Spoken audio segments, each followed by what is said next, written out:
রাজ্যবাসীর উদ্দেশ্যে আমরা বলতে চাইব সরকারের তরফ থেকে যে আজ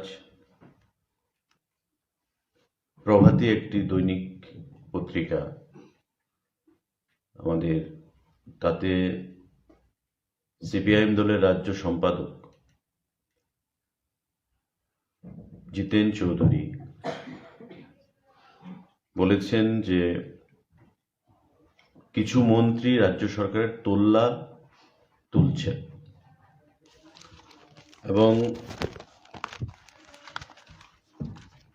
পরিষ্কার ভাষায় যে সংবাদপত্রে এসছে, জিতেন্দ্র চৌধুরীর গুরুতর অভিযোগ, তোল্লা তুলছেন কিছু মন্ত্রীও। এবং তাতে উনি বলেছেন যে সাপ্লায়ার এবং বিভিন্ন ঠিকাদারি কাজে যারা যুক্ত তাদের থেকে 6% থেকে 15% পর্যন্ত তুল্যা আদায় করা হচ্ছে এবং সেটা কারা করছেন? রাজ্য মন্ত্রিসভার কিছু মন্ত্রীও।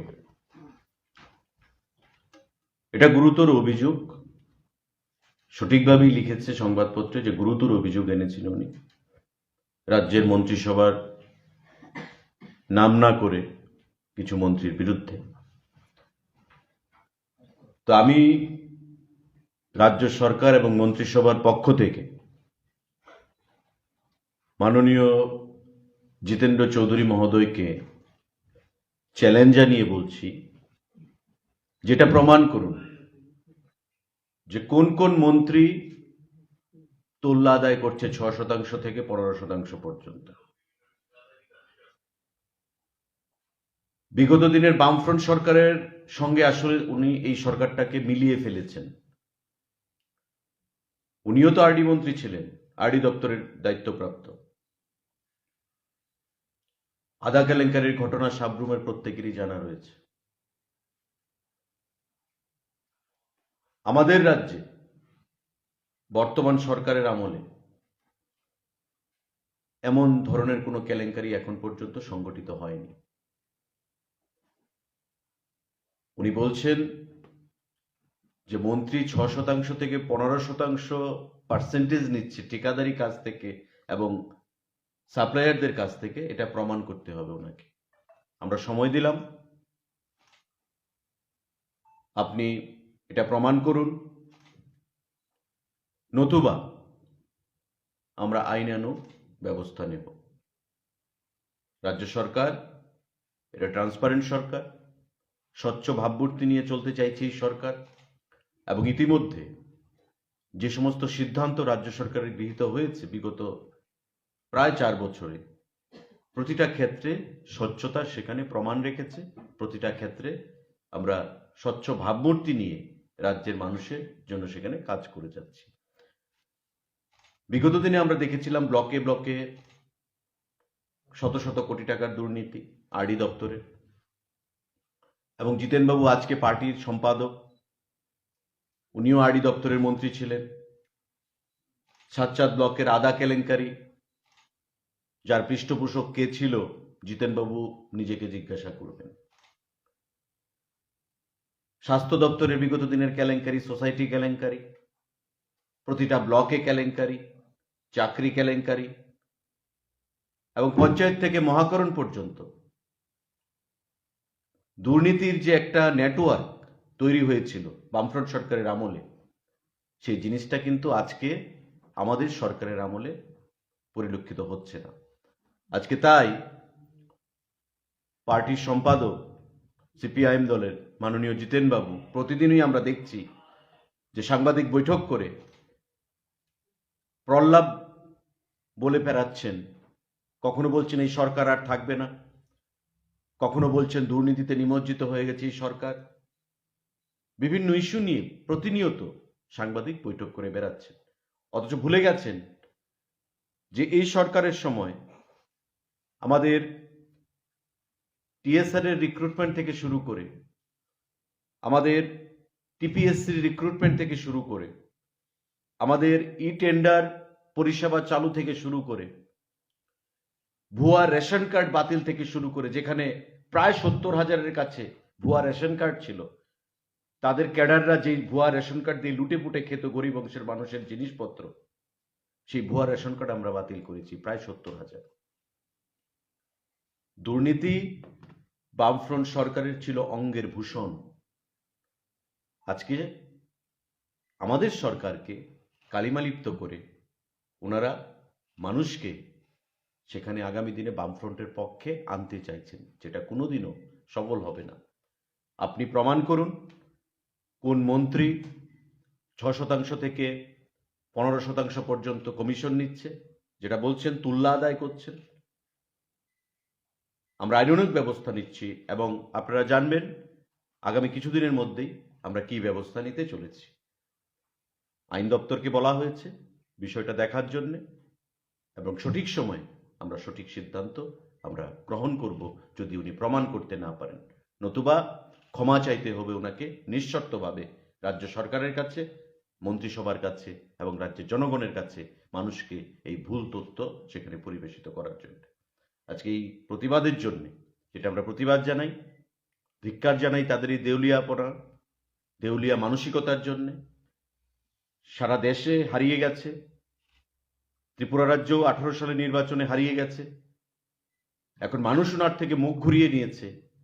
তাই মিথ্যা কথা বলে এই দেউলিয়া রাজনীতিতে তারা মানুষকে বিভ্রান্ত করছে।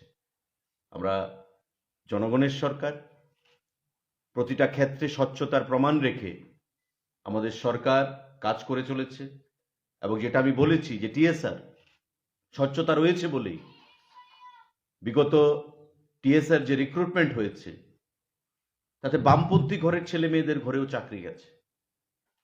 আমরা আগেও বলেছি যাতে করে আমাদের দলের ছেলেমেয়েরাও, পার্টির ছেলেমেয়েরাও সেখানে ক্ষুব্ধ হয়েছে যে বামফ্রন্টের ঘরে চাকরি গেছে, আমরা তো বামফ্রন্টের আমলে চাকরি পাইনি। কিন্তু স্বচ্ছতার প্রমাণ রাখার জন্য আজকে এই প্রসেস করা হয়েছে এবং বামফ্রন্টের পরিবারও সেই চাকরি প্রদান করা হয়েছে। টিপিএসসিতে কোনো ধরনের দলবাজি নেই। আগে নেতা মন্ত্রীদের কাছের লোকদেরকে সেখানে প্রাধান্য দেওয়া হতো, অর্থের লেনদেন হতো। আজকে টিপিএসসিতে, সিএসএ, টিপিএস সিলেকশনে কোনো ধরনের দুর্নীতি নেই, ট্রান্সপারেন্সি মেনটেন করে সেখানে নেওয়া হচ্ছে। রেশনিং ব্যবস্থাতে স্বচ্ছতা আনা হয়েছে। প্রতিটা ক্ষেত্রে আমাদের স্বচ্ছতা বজায় রেখে সরকার চলতে চাইছে। আর আজকে উনি বলছেন কোনো কিছু প্রমাণ করতে ব্যর্থ হয়েছেন বিগত দিনে, এখন মন্ত্রীদেরকে টার্গেট করছেন যে মন্ত্রীরাও তোল্লাবাজিতে নেমেছে 6% থেকে 15%। আমরা আহ্বান জানাচ্ছি আপনাদেরকে আবারও সরকারের তরফ থেকে সেটা প্রমাণ করুন যে কোন মন্ত্রী, কোন কোন মন্ত্রী সেখানে তোল্লা আদায় করেছে, নতুবা ক্ষমা চান। আপনাকে আমরা সময় দিলাম এবং আমরা আইনগত ব্যবস্থার দিকেও আমরা এগুচ্ছি আপনাদের অবগতির জন্য, রাজ্যবাসীর অবগতির জন্য আমরা আজকের এই সাংবাদিক বৈঠকের মাধ্যমে সেটা ঘোষণা করতে চাইছি। কারোর যদি কোনো প্রশ্ন থাকতে পারে প্লিজ সেটা করতে পারে। আমরা আইন দপ্তরের সঙ্গে কথা বলেছি, আইন দপ্তর ব্যাপারটা দেখছে। আমরা ওনাকে আহ্বান জানিয়েছি যে আপনারা যেহেতু বলেছেন, নিশ্চিত তথ্য সহকারে বলেছেন, তথ্য ওদের কাছে রয়েছে, সেটা খোলাসা করুন যদি সৎ সাহস থেকে থাকে, যে কোন কোন মন্ত্রী রয়েছে, কার কাছ থেকে তুল্য আদায় করেছে, কত পার্সেন্ট আদায় করেছে। আমরা আইন দপ্তরকে বলেছি, আইন দপ্তর সেই ব্যবস্থা গ্রহণ করবে। না, আমরা দেখছি দীর্ঘদিন তো অপেক্ষা করা যাবে না। যদি তাদের কাছে, আমি আবারও বলছি, যদি তাদের কাছে তথ্য থাকতো বা তথ্য থাকে, তবে অন্ধকারে সেখানে ঢিল ছুটতেন না। যে মন্ত্রীরাও তো কোন কোন মন্ত্রী সেটা খোলাসা করুন। আমরা আইন দপ্তরের সঙ্গে কথা বলেছি, ব্যবস্থা হচ্ছে, আগামী দিনে আমরা দেখব।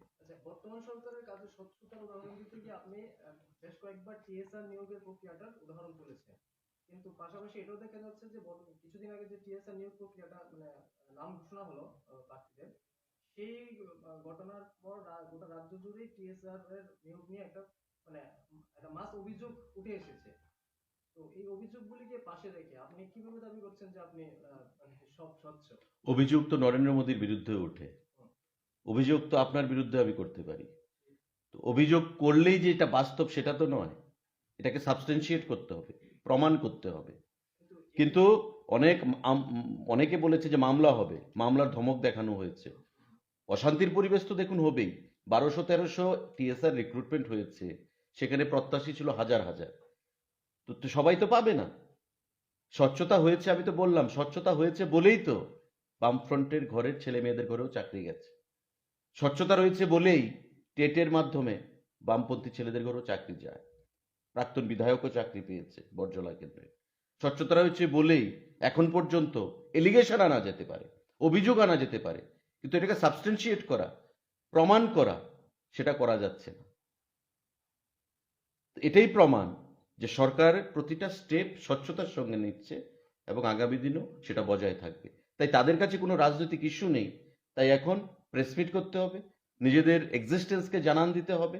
তাই সাংবাদিক বৈঠকের মাধ্যমে তারা সরকারের বিরুদ্ধে বা এলিগেশন আনতে চাইছে, অভিযোগ আনতে চাইছে, যেটা তারা কখনোই প্রমাণ করতে পারবে না। তাই তাদেরকে বলেছি যে আপনারা প্রমাণ দিন, নতুবা আমরা আইনানুগ ব্যবস্থা নিচ্ছি।